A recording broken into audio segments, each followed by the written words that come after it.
Discuss the significance of the tumor staging system in oncological imaging. How does this system assist radiologic technologists in the assessment of tumors, and what imaging modalities are commonly used in different stages of cancer? Answer. The tumor staging system, specifically the AJCC American Joint Committee on Cancer staging system, plays a critical role in the assessment and management of cancer. This system classifies tumors based on three main criteria: tumor size and local extent, measures the size of the primary tumor and its invasion into nearby tissues, and regional lymph node involvement, assesses whether the cancer has spread to nearby lymph nodes. Distant metastases indicates whether the cancer has spread to distant parts of the body. Radiologic technologists must understand this system to effectively prepare and position patients for imaging studies that may include CT scans, MRIs, and PET scans. These modalities are pivotal in evaluating tumor size, lymph node involvement, and distant metastases. For instance, CT scans are often used for detailed anatomical assessment, while PET scans help identify metabolic activity within tumors, aiding in the differentiation between benign and malignant lesions. Explain the unique considerations that radiologic technologists must keep in mind when imaging pediatric patients with congenital anomalies. Answer. Imaging pediatric patients, especially those with congenital anomalies, requires special attention due to their anatomical differences, developmental considerations, and psychological factors. Key considerations include size and anatomy. Pediatric patients are smaller and their anatomical structures are still developing. This necessitates adjustments in positioning, exposure settings, and the choice of imaging modality. For instance, smaller fields of view may be required to limit radiation exposure to adjacent organs. Radiation safety. Due to their increased sensitivity to radiation, technologists must adhere to the ARRT as low as reasonably achievable principle. This includes using the lowest effective dose, appropriate shielding, and when possible, alternative imaging modalities like ultrasound or MRI, which do not involve ionizing radiation. Cooperation and communication.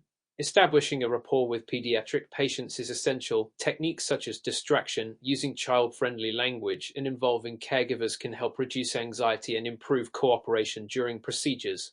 Clinical protocols. Understanding specific congenital conditions is vital. For instance, imaging protocols for patients with congenital heart defects will differ significantly from those for musculoskeletal anomalies. Technologists must stay informed about the latest guidelines from organizations like the American College of Radiology (ACA) and the Radiological Society of North America (ARRT) regarding pediatric imaging. Describe the radiographic features that differentiate osteoporosis from osteoarthritis in an adult patient. Answer. Osteoporosis and osteoarthritis are two distinct conditions, each presenting unique radiographic features. Osteoporosis, characterized by a decrease in bone density. Osteoporosis leads to an increased risk of fractures. Radiographically, key features include decreased overall bone density, often visible as a honeycomb appearance in the trabecular bone on X-rays. Fractures, particularly in weight-bearing bones like the vertebrae, hip, and wrist, often appearing as compression fractures in the spine.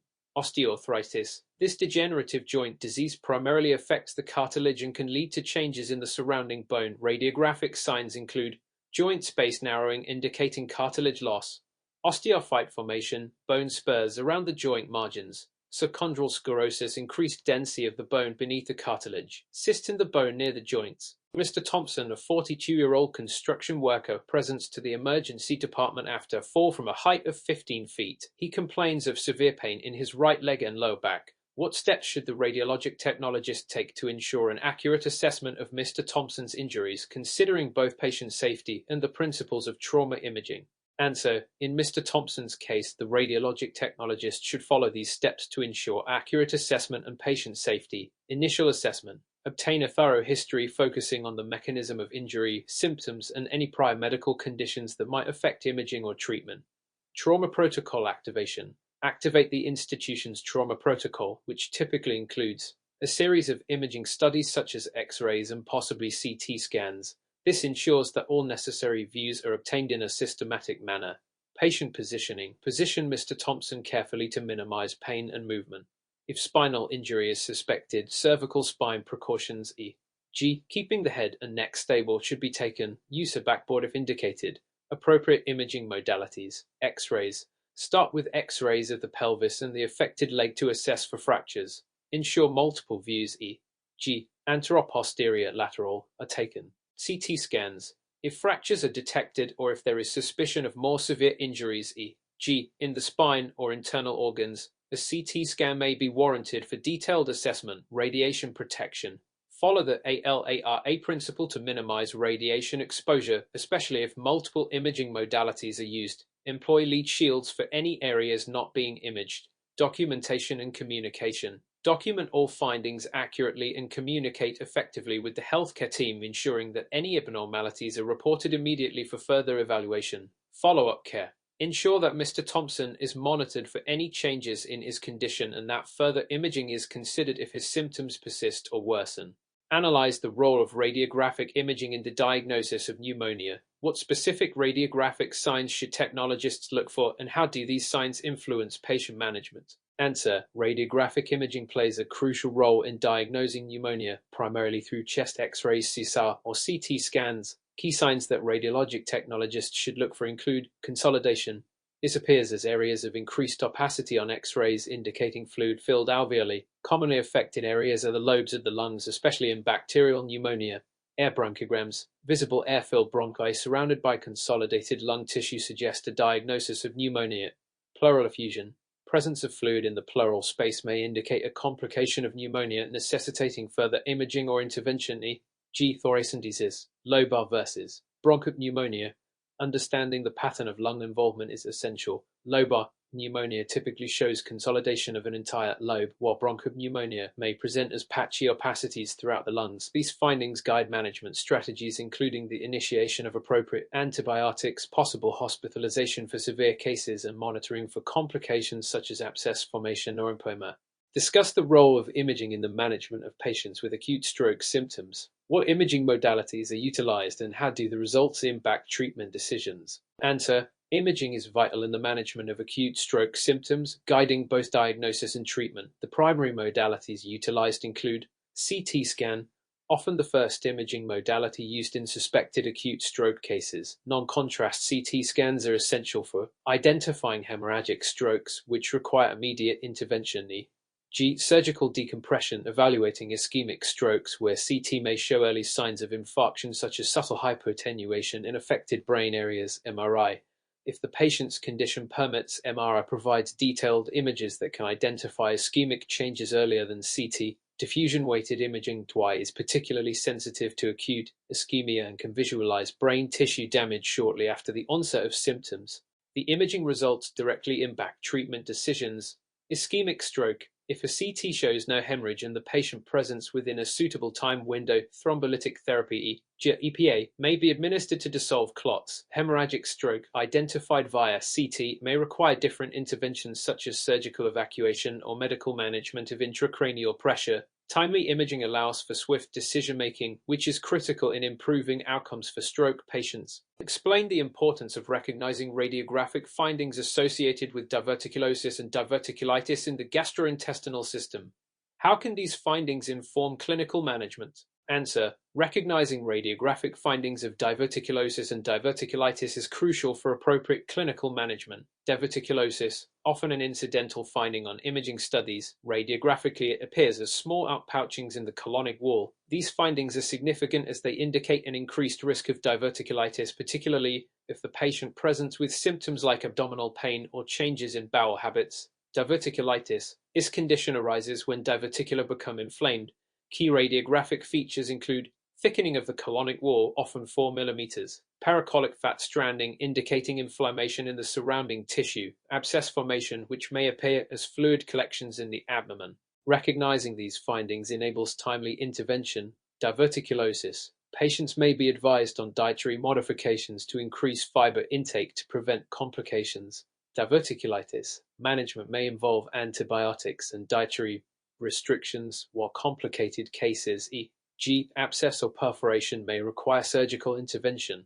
Understanding these radiographic features helps radiologic technologists and physicians coordinate care and implement preventive measures effectively.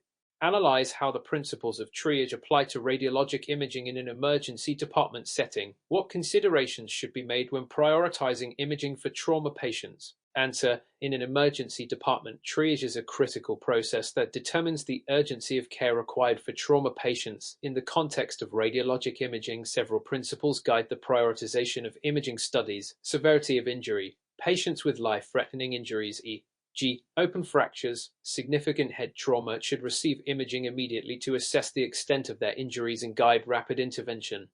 Mechanism of injury. The mechanism, e.g., high-speed collisions, falls, informs the likelihood of specific injuries. For instance, patients involved in high-impact collisions may require immediate imaging of the cervical spine to rule out fractures or dislocations. Clinical presentation. Vital signs, neurological status, and physical examination findings, e.g., Glasgow Coma Scale score, help prioritize imaging. A patient presenting with altered consciousness may need a CT scan of the head urgently to assess for hemorrhage. Imaging modality. The choice of imaging modality is influenced by the suspected injuries. For example, CT scans are often preferred for assessing head and abdominal trauma due to their speed and accuracy. However, in cases where radiation exposure must be minimized, e.g., pediatric patients, alternative modalities like ultrasound may be considered. Effective triage and prioritization of imaging can significantly enhance patient outcomes by ensuring timely diagnosis and treatment. How do the radiographic features of chronic obstructive pulmonary disease (COPD) differ from those of pneumonia? What implications do these differences have for patient management and treatment? Answer: the radiographic features of COPD and pneumonia are distinct, and understanding these differences is essential for appropriate patient management. COPD commonly manifests with hyperinflation of the lungs, leading to a flattened diaphragm and increased retrosternal airspace on lateral X-rays.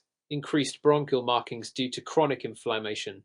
Possible presence of bully or cystic changes in severe cases. Pneumonia. Key features include consolidation appearing as areas of increased opacity in the affected lung lobes, indicating fluid-filled alveoli. Potential pleural effusion, which may require further interventions such as drainage. The differences in imaging findings have direct implications for management. COPD management typically focuses on bronchodilators, corticosteroids, and pulmonary rehabilitation. Understanding the chronic nature of the disease informs long-term management strategies. Pneumonia requires prompt antibiotic treatment and may involve hospitalization for severe cases. Radiographic findings help in assessing the extent of disease and monitoring treatment response. Recognizing these differences enhances clinical decision-making and optimizes patient care. Evaluate the role of imaging in diagnosing urinary system pathologies such as kidney stones and urinary tract infections, UTIs. What imaging modalities are preferred, and what findings should radiologic technologists be trained to identify? Answer: imaging is essential in diagnosing urinary system pathologies, particularly kidney stones and UTIs. Kidney stones. The preferred imaging modality is non-contrast CT Cub, which is highly sensitive in detecting stones. Key findings include radiopaque stones appearing as hyperdense areas in the renal pelvis, ureters, or bladder. Signs of obstruction such as hydronephrosis, dilation of the renal pelvis due to blockage, urinary tract infections, UTIs. Imaging is less frequently used for uncomplicated UTIs, however, ultrasound or CT scans may be indicated in complicated cases.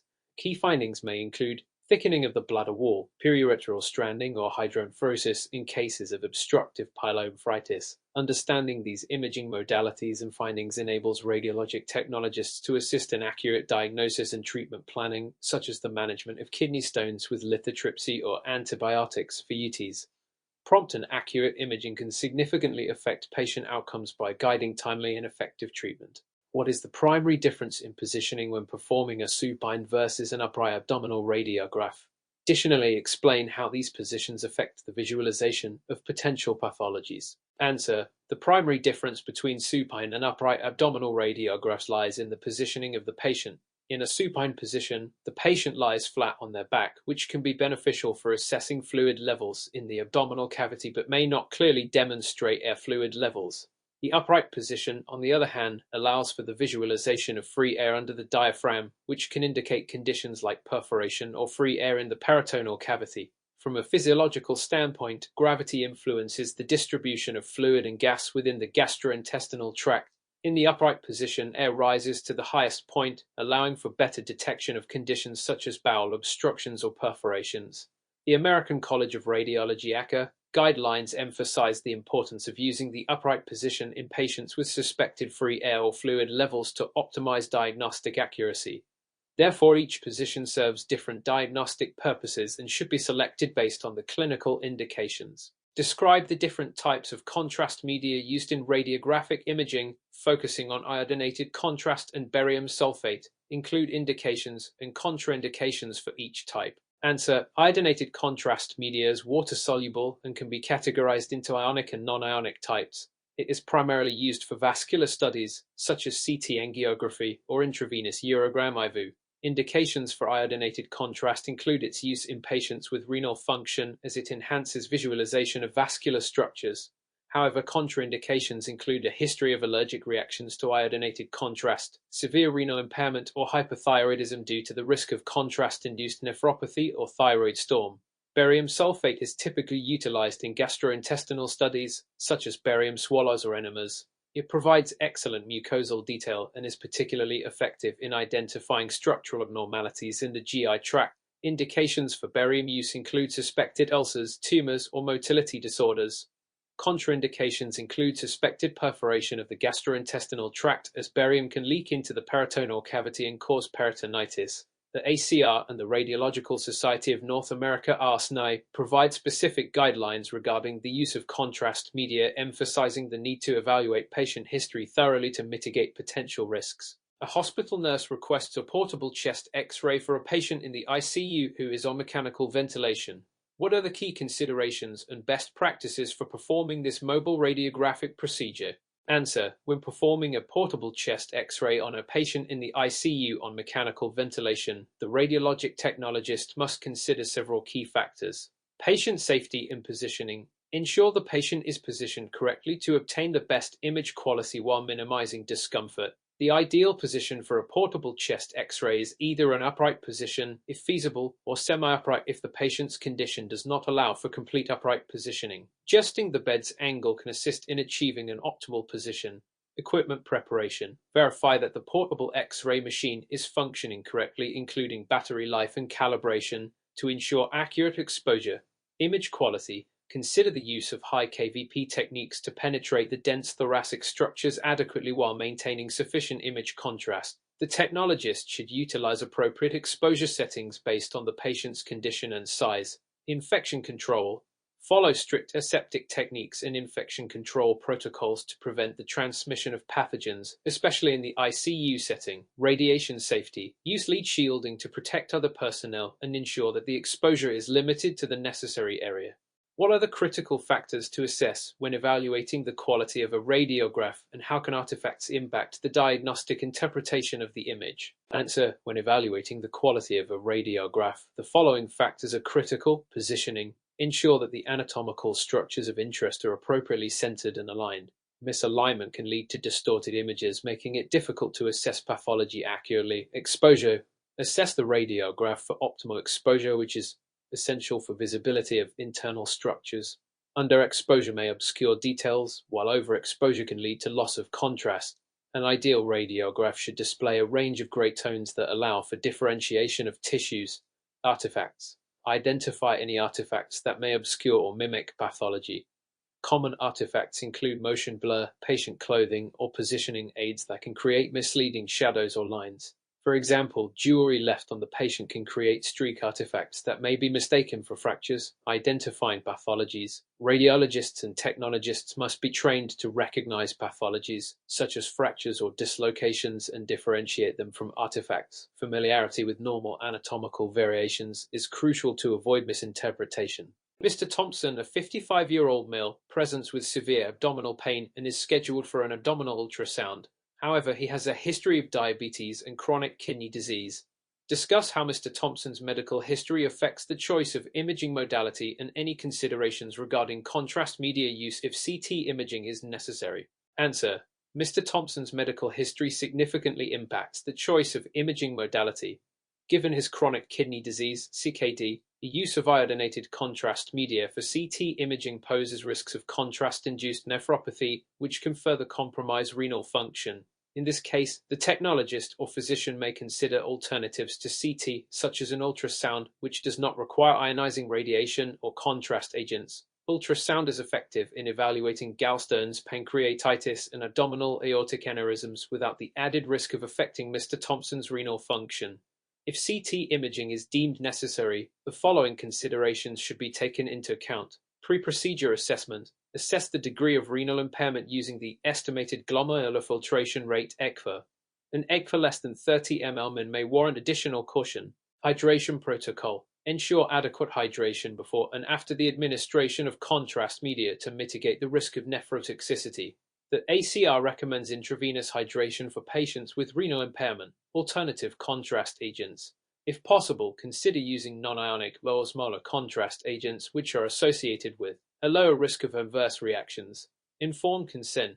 Discuss the risks and benefits of using contrast with the patient and ensure informed consent is obtained. In summary, the imaging decision should prioritize Mr. Thompson's health and safety, taking into account his unique medical history. Explain the principles and indications of myelography, including potential complications associated with this procedure. Answer: myelography is a radiographic procedure that involves the injection of contrast media into the subarachnoid space to visualize the spinal cord and surrounding structures under fluoroscopy or CT. The primary indications for myelography include evaluation of spinal pathologies. It is particularly useful for diagnosing conditions such as spinal stenosis, herniated discs, or tumors that may not be adequately visualized with standard radiographs or MRI. Pre-surgical planning. Myelography can assist in surgical planning by delineating the anatomy and pathology of the spine prior to procedures. The principles of myelography involve the following steps. Patient positioning. The patient is positioned to facilitate the entry of contrast into the spinal column, typically in a lateral decubitus position. Sterile technique. A sterile technique is essential to prevent infection. Local anesthetic may be administered at the puncture site, usually at the lumbar region. Contrast injection. A spinal needle is inserted and contrast media is injected under fluoroscopic guidance. Potential complications include headaches. Post-lumbar puncture headaches can occur, typically due to cerebrospinal fluid (CSF) leakage, infection, risk of meningitis or infection at the puncture site, nerve injury. Though rare, there is a risk of nerve damage during needle insertion. The American Society of Radiologic Technologists (ASSET) emphasizes the importance of thorough patient history assessment to minimize complications and enhance the success of the procedure. Discuss the role of fluoroscopy in the imaging of the gastrointestinal (GI) tract, including specific indications and techniques employed during the procedure. Answer: fluoroscopy plays a vital role in real-time imaging of the gastrointestinal tract, allowing for dynamic assessment of the motility and functional characteristics of GI organs. Specific indications for fluoroscopic studies of the GI tract include barium swallow, to evaluate the esophagus for dysphagia, reflux, or structural abnormalities. Upper GI series, to assess the stomach and duodenum for ulcers, tumors, or motility disorders. Barium enema, to visualize the colon for polyps, diverticular, or inflammatory conditions. During the fluoroscopic procedure, the following techniques are typically employed. Contrast administration. A contrast agent, usually barium sulfate, is ingested or introduced rectally to enhance visualization of the GI tract. The radiologic technologist must ensure the correct preparation and positioning of the patient for optimal imaging. Real-time imaging. The radiologist observes the passage of contrast through the GI tract, providing immediate feedback on organ function and anatomy. Dynamic assessment. This allows for functional studies such as peristalsis evaluation, which cannot be achieved with static imaging modalities. Considerations for fluoroscopic procedures include maintaining appropriate radiation safety measures, including minimizing exposure time and using lead shields for patients and staff. The ACR recommends employing the ALARA as low as reasonably achievable, principle to ensure patient safety during such procedures. In what scenarios would a PA chest view be preferred over AP view in radiographic imaging, and what are the implications for diagnostic outcomes? Answer: the PA posterior-anterior chest view is generally preferred over the AP anteroposterior view in various clinical scenarios due to its enhanced diagnostic capabilities. Lung visualization. The PA view allows for better visualization of lung fields and cardiac silhouette due to the patient's position, which minimizes magnification of the heart and provides a more accurate representation of lung pathology. Assessment of pathologies. The PA view is crucial in evaluating conditions such as pneumonia, pleural effusions, and lung nodules. In contrast, the AP view can distort these structures, potentially leading to misinterpretation of findings. Patient conditions. In cases where patients can stand or are not critically ill, the PA view is preferred. For supine or severely ill patients, the AP view may be utilized as a practical alternative, although it may yield less diagnostic accuracy. Implications for diagnostic outcomes include the potential for misdiagnosis or misinterpretation when utilizing an AP view, particularly in identifying conditions such as consolidation, tuberculosis, or lung masses. Describe the process and clinical significance of dual-energy X-ray absorptiometry (DEXA) in assessing bone mineral density. Include indications for the test and any relevant guidelines. Answer: dual-energy X-ray absorptiometry (DEXA) is the gold standard for measuring bone mineral density (BMD) and is particularly significant in the diagnosis of osteoporosis. The process involves patient preparation. Patients are instructed to avoid calcium supplements for 24 hours before the test and wear loose clothing without methyl fasteners. Scanning technique. During the DXA scan, the patient lies on a padded table while a low-dose X-ray beam is directed at the hip and lumbar spine. The device measures the attenuation of the X-ray beam as it passes through bone and soft tissue, providing a precise measurement of BMD. Data analysis. The results are reported as T-scores and Z-scores, which compare the patient's BMD to the average values for healthy young adult and age-matched peers, respectively. Clinical significance includes osteoporosis screening. DXA is used for early detection of osteoporosis, allowing for timely intervention to prevent fractures. The National Osteoporosis Foundation (NOF) recommends screening for women over 65 and men over 70, as well as younger individuals with risk factors. Fracture risk assessment. By evaluating BMD, DXA helps in stratifying patients' fracture risks and guiding treatment decisions, such as pharmacotherapy. Relevant guidelines from the American College of Radiology (ACA) advocate for the regular use of DXA scans in populations at risk for osteoporosis, emphasizing the importance of preventive measures in bone health management. What specific criteria must be considered when evaluating the quality of a radiograph in terms of positioning, exposure, and artifacts? Discuss how these criteria relate to diagnostic effectiveness. Answer: when evaluating the quality of a radiograph, the following criteria must be thoroughly assessed. Positioning. Proper anatomical alignment is essential for accurate diagnosis. The radiographic technologist should confirm that the area of interest is centered on the image receptor. Mispositioning can lead to foreshortening or elongation of structures, obscuring potential pathologies. Exposure. The image must exhibit appropriate density and contrast. Underexposed images appear too light, lacking detail, while overexposed images may lose critical soft tissue information. The optimal balance is necessary for visualizing internal structures effectively. Artifacts. Identifying artifacts is crucial as they can mimic or obscure pathological findings. Common artifacts may arise from clothing, motion, or incorrect technique, such as grid lines appearing due to incorrect grid usage or digital imaging errors. These criteria directly influence diagnostic effectiveness. A poorly positioned or exposed radiograph may lead to misdiagnosis, delaying appropriate treatment. The ACR and the American Society of Radiologic Technologists (ASSET) emphasize continuous education and training for technologists to enhance imaging quality and accuracy in clinical practice. Describe the key components of a fluoroscopy system and explain how each component contributes to image quality and patient safety. Answer: a fluoroscopy system comprises several key components, including X-ray tube, the source of radiation, which generates X-rays to penetrate the patient's body. The position and angle of the tube can significantly affect image quality. Image intensifier. This device enhances the brightness of the fluoroscopic image. By converting X-rays into visible light, it improves the signal-to-noise ratio and allows for lower radiation doses. It also aids in minimizing the patient's exposure to ionizing radiation. Flat panel detector. In modern systems, flat panel detectors replace traditional image intensifiers, providing higher resolution images and greater dynamic range. These detectors capture digital images directly and are crucial for digital fluoroscopy. Display monitor. High-resolution monitors display real-time images essential for diagnostic assessments. They must meet specific standards, such as DICOM, to ensure consistent image quality. Control panel. This includes controls for the X-ray tube fluoroscopic timing and dose management settings, which are essential for maintaining radiation safety. Discuss the significance of last image hold in fluoroscopy and how it contributes to radiation dose reduction. Answer: this last image hold feature in fluoroscopy systems allows for the retention of the last image captured before the fluoroscopy session was terminated.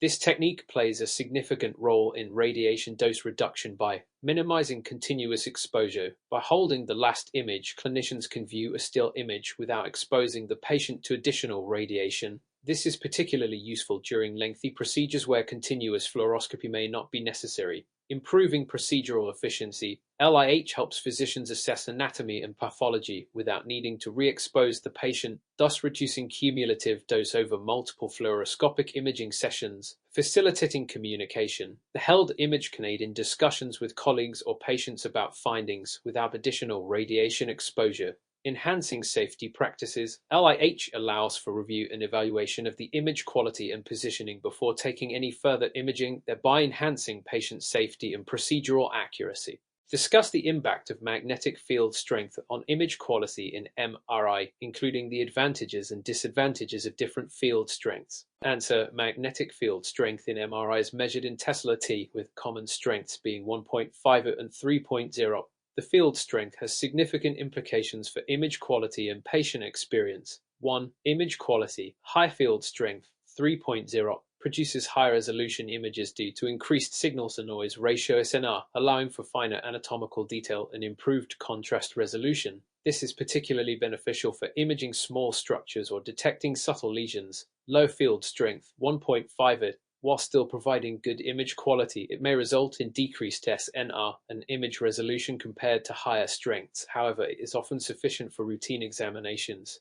2. Advantages and disadvantages. Advantages of higher field strength. Enhanced image resolution and diagnostic capability. Faster imaging times due to improved SNR, leading to better patient throughput. Disadvantages of higher field strength. Increased sensitivity to magnetic susceptibility artifacts e.g. near-air tissue interfaces or metallic implants. Higher energy requirements, resulting in increased operational costs and potential heating of tissues.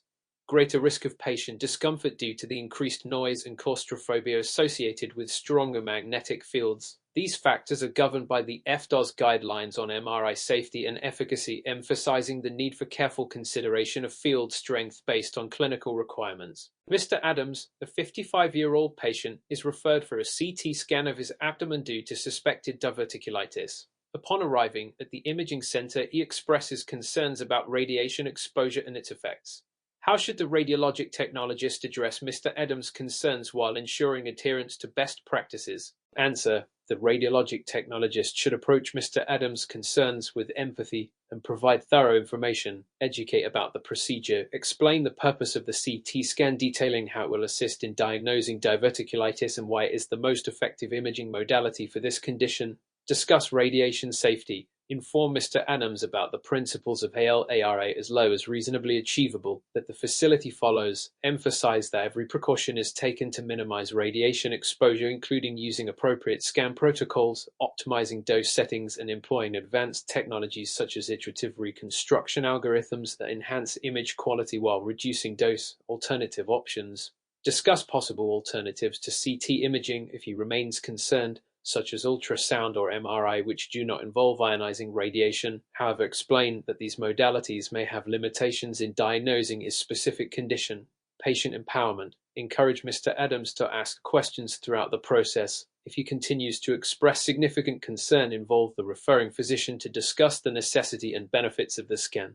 Describe the principles of Doppler ultrasound and its application in assessing hemodynamics. Answer: Doppler ultrasound utilizes the Doppler effect to assess blood flow within vessels. It involves the following principles. Doppler effect. The change in frequency of the ultrasound waves reflects from moving objects, such as red blood cells. When the wave is emitted towards a moving object, it compresses, leading to a higher frequency, blue shift, when the object is approaching, and a lower frequency, red shift, when moving away.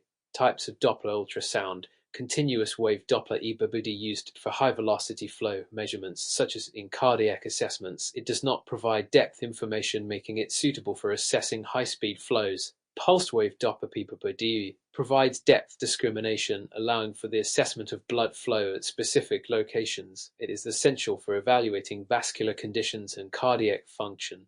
Applications: cardiac assessments, evaluating valve function, detecting stenosis and assessing shunt flow in congenital heart diseases, vascular studies, determining the presence of thrombosis, assessing hemodynamic significance of stenosis in evaluating peripheral arterial disease.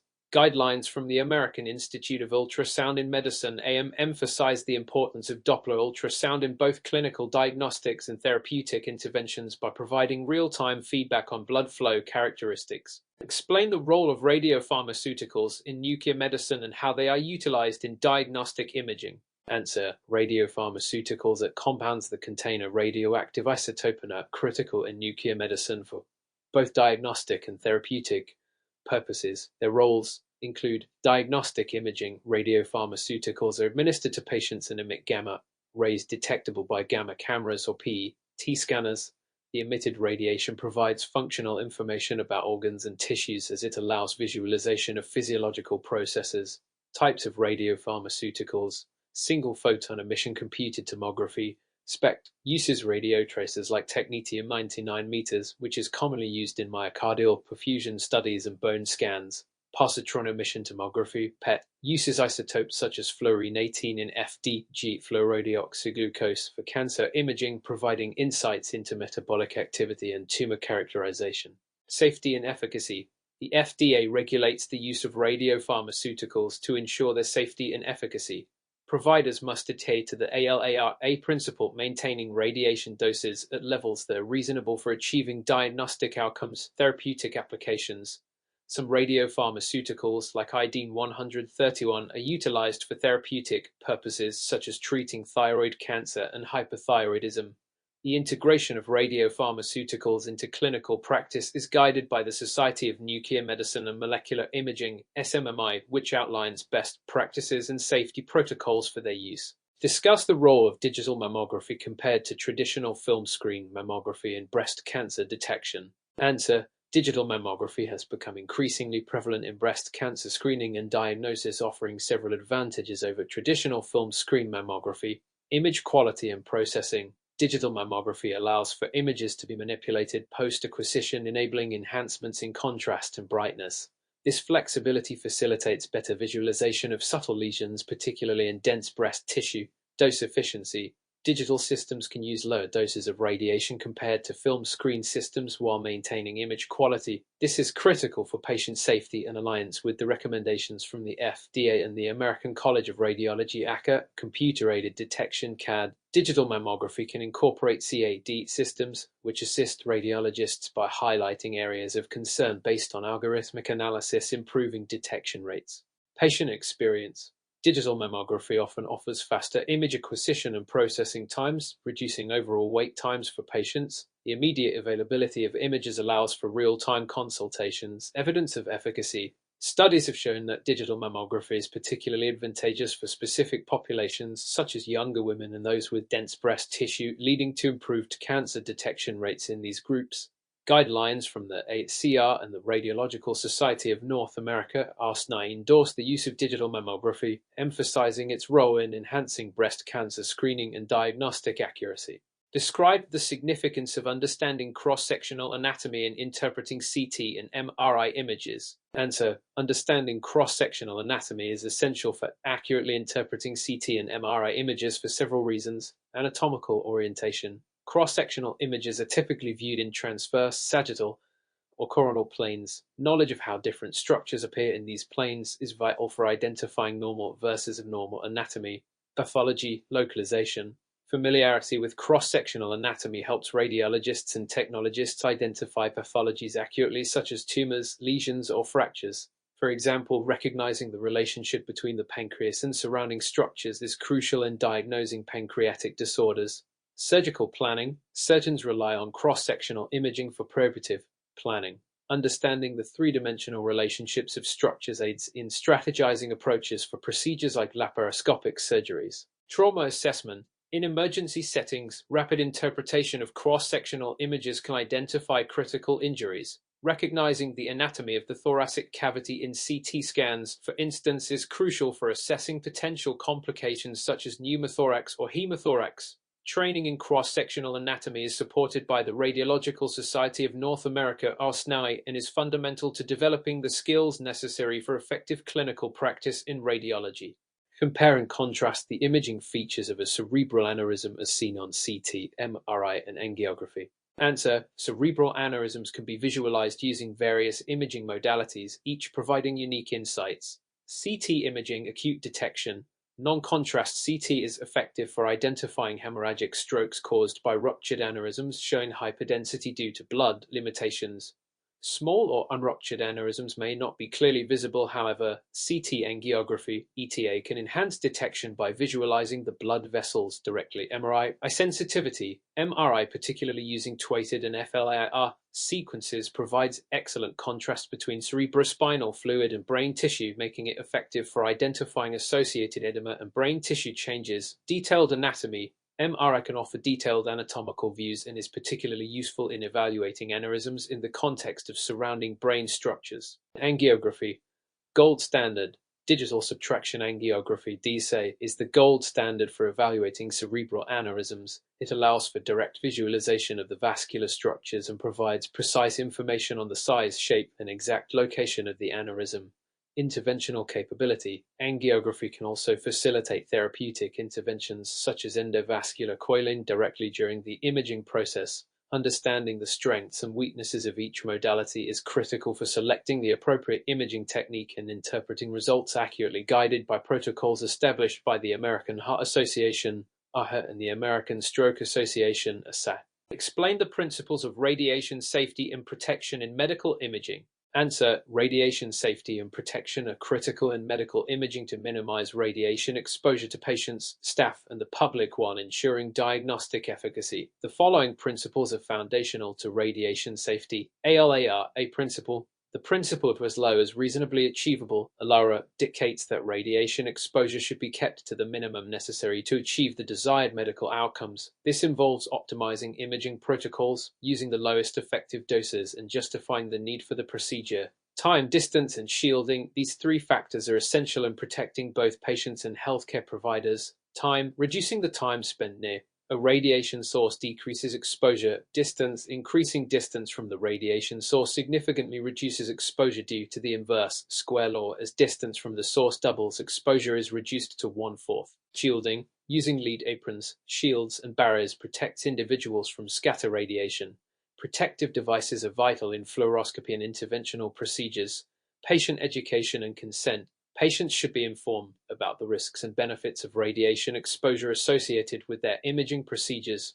This promotes informed decision-making and adherence to protocols. Quality control and assurance. Regular maintenance and calibration of imaging equipment ensure optimal performance and accurate dose delivery.